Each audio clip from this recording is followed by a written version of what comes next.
জন্য আমার সুখের সংসারটা ধ্বংস হয়ে গেছে। তুই আমার জামাইরে পথে বসাইছস না, আজকে আমি তোরে পথে বসাই দিলাম। এই ধর। আসসালামু আলাইকুম। গরিব ঘরের রাজপুত্রর সকল ভক্ত ও দর্শক বন্ধুরা, আপনাদের স্বাগত জানাই ভয়েস অফ জোবাতে। আপনারা যারা শুরু থেকে অনিক আর মেঘলার এই অবিশ্বাস্য গল্পের সাথে আছেন, যারা প্রতিটি পর্বে কেঁদেছেন, রাগ করেছেন, আবার আশা বুকে বেঁধেছেন, এই পর্বটা শুধু আপনাদের জন্যই। আজকের ২৬ নম্বর পর্বে রাতুলের বিরুদ্ধে মেঘলার প্রতিশোধের খেলা এসেছে নতুন মোড়ে, আর অনেকের জীবনে এসেছে এমন এক পরীক্ষা যেটা হয়তো আপনি কল্পনাও করেননি। তাহলে আর অপেক্ষা না করে চলুন ঢুকে পড়ি আজকের পর্বে। আজকের এই দিনটা হঠাৎ করে আসেনি।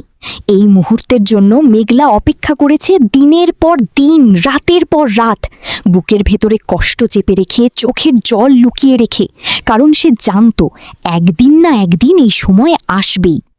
রাতুল, এই নামটা একসময় মেঘলার কাছে বিশ্বাসের প্রতীক ছিল, কিন্তু সেই বিশ্বাসকে পায়ে মারিয়ে রাতুল বেছে নিয়েছিল বেইমানির পথ। শুধু মেঘলার সাথে নয়, অনেকের সাথে। একের পর এক মানুষকে ঠকিয়ে, ব্যবহার করে পথে বসিয়ে দিয়ে সে ভেবেছিল সে জিতে গেছে, ভেবেছিল দুনিয়াটা তার হাতের মুঠোয়। কিন্তু আজ মেঘলা তার চোখের সামনে দাঁড়িয়ে একটা একটা করে সব হিসাব মেলাচ্ছে। অফিসের সামনেই রাতুলের সমস্ত প্রজেক্ট বাতিল ঘোষণা করা হয়। ম্যানেজার আঙ্কেলকে নির্দেশ দেওয়া হয় আজ থেকে রাতুলের সাথে কোম্পানির কোনো সম্পর্ক নেই। রাতুল প্রথমে চুক্তির কথা তুলে জোর দেখানোর চেষ্টা করে, কিন্তু মেঘলা ততক্ষণে সব প্রস্তুত করে রেখেছে। চুক্তির ১০ নম্বর শর্তেই লেখা ছিল কোম্পানির মনোপুত না হলে যে কোনো সময় চুক্তি বাতিল করা যাবে। রাতুলের আইনি পথ বন্ধ। তখন রাতুল মিনতি শুরু করে, হাত জোর করে কাঁদো কাঁদো গলায় বলে বিয়ের কথা আর কখনো বলবে না, ক্ষমা করে দিতে। কিন্তু মেঘলা এক পাও পিছিয়ে যায় না, কারণ এই কান্না সে চেনে। এটা অনুশোচনার কান্না নয়, এটা ভয়ের কান্না, নিজের স্বার্থ হারানোর ভয়। তারপর আসে সেই মুহূর্ত।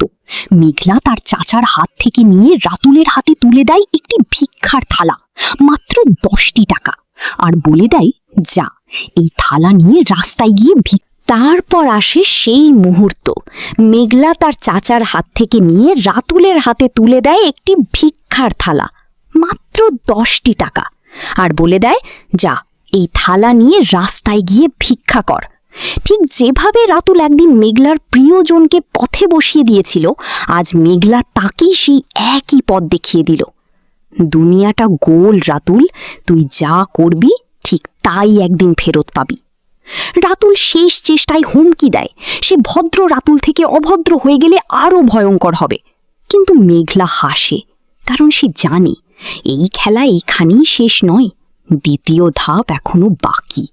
জীবনে কিছু সত্যি এত কঠিন হয় যে সেগুলো বলার সাহস হয় না।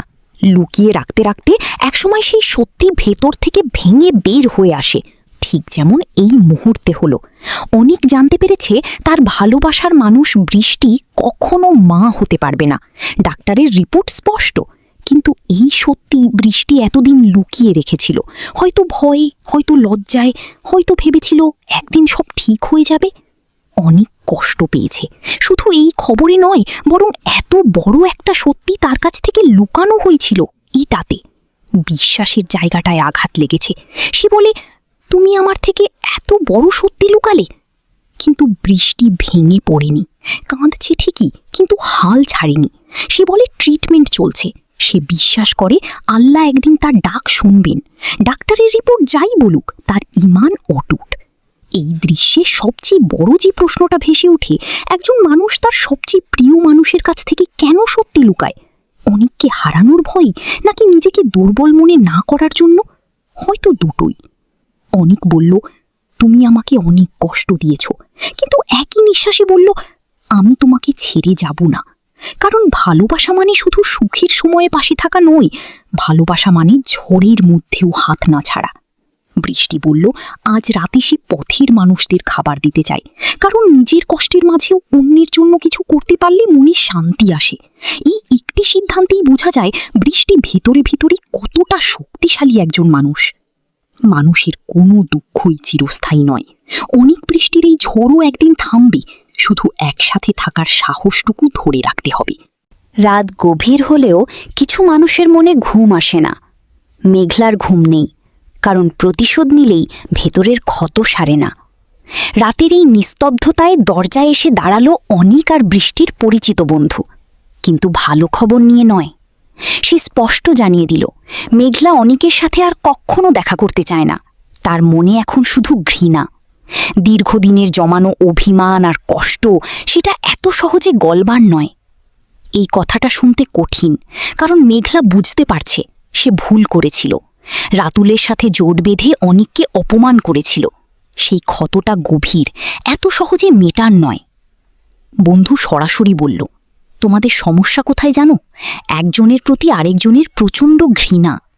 ঘৃণা, এই একটা অনুভূতি দুটো মানুষের মাঝখানে দেওয়াল তুলে দেয়। এই দেওয়াল ভাঙা সহজ নয়। কিন্তু মেঘলা হাল ছাড়েনি। সে বন্ধুকে অনুরোধ করে যে কোনো একটা কৌশলে, যে কোনো একটা কথার ছুতোয় অনিককে একটিবার সামনে নিয়ে আসতে।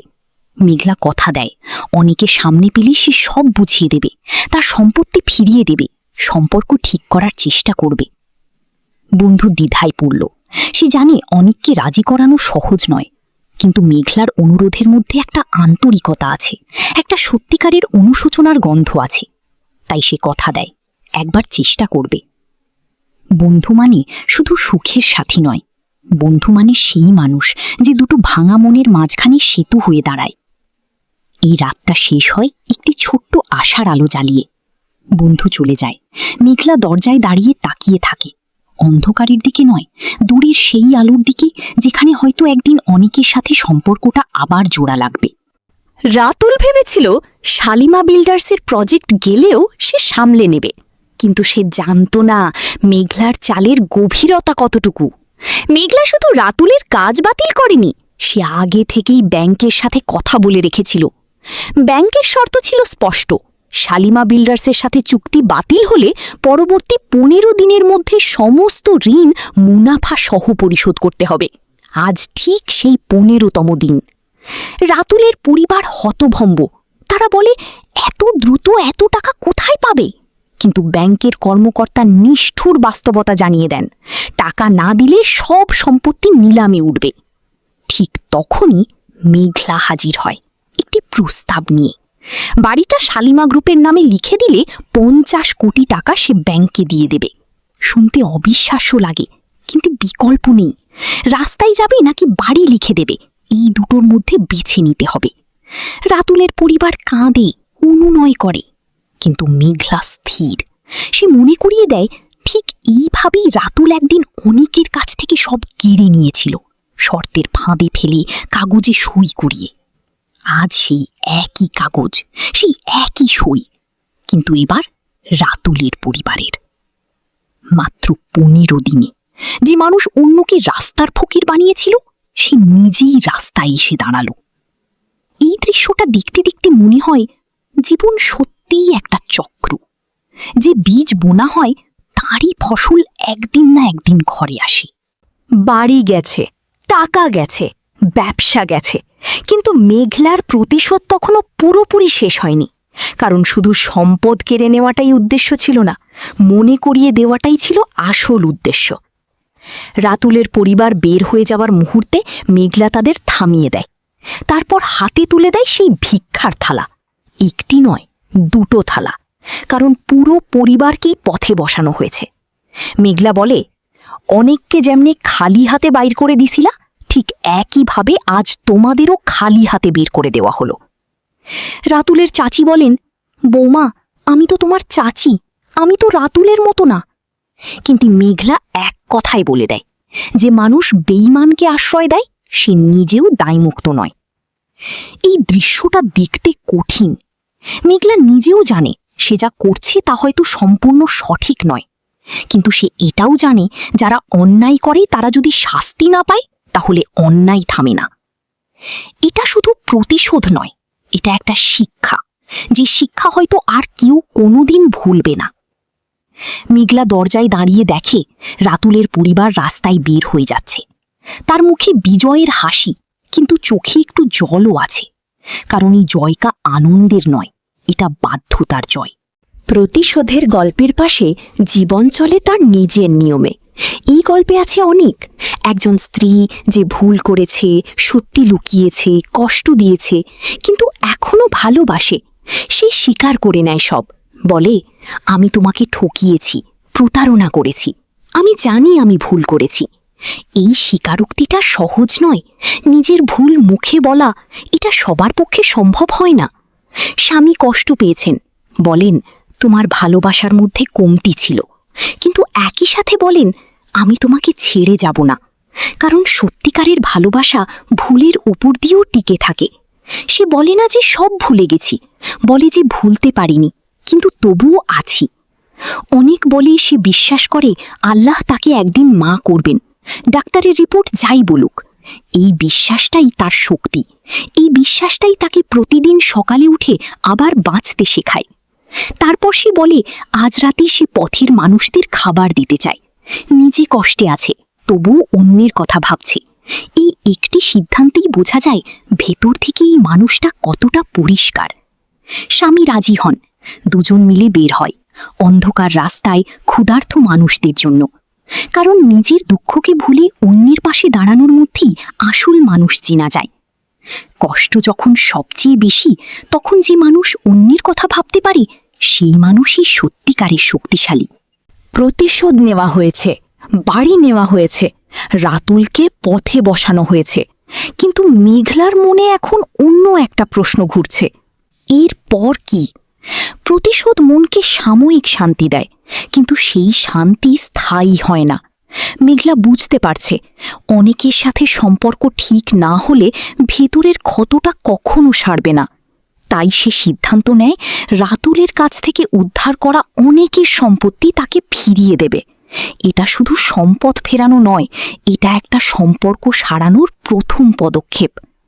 অনেকের ভাই প্রথমে সন্দেহ করেন অনেক কি এটা নেবে, কিন্তু মেঘলা বলে এটা অনেকের অধিকার, সে নেবেই।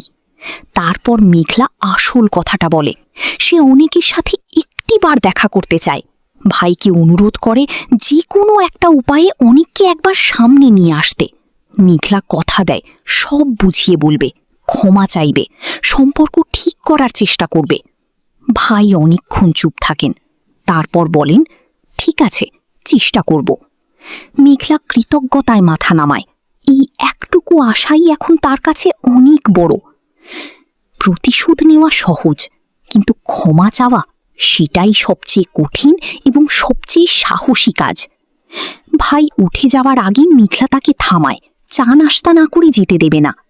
এই ছোট্ট আতিথেয়তার মধ্যেই বোঝা যায় মেঘলার ভিতরে এখনও সেই মানুষটি আছে যে মানুষকে ভালোবাসতে জানে।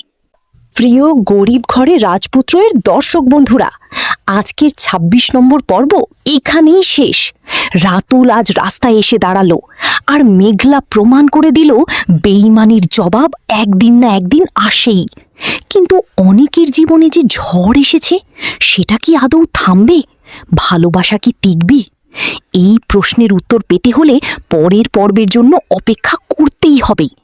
আপনার যদি আজকের পর্বটা ভালো লেগে থাকে একটা লাইক দিন, বন্ধুদের সাথে শেয়ার করুন, আর এখনও যদি সাবস্ক্রাইব না করে থাকেন এখনই করে নিন ভয়েস অফ জবা, কারণ পরের পর্বের নোটিফিকেশন যেন মিস না হয়। আল্লাহ হাফিজ, ভালো থাকবেন, সুস্থ থাকবেন, দেখা হবে ২৭ নম্বর পর্বে।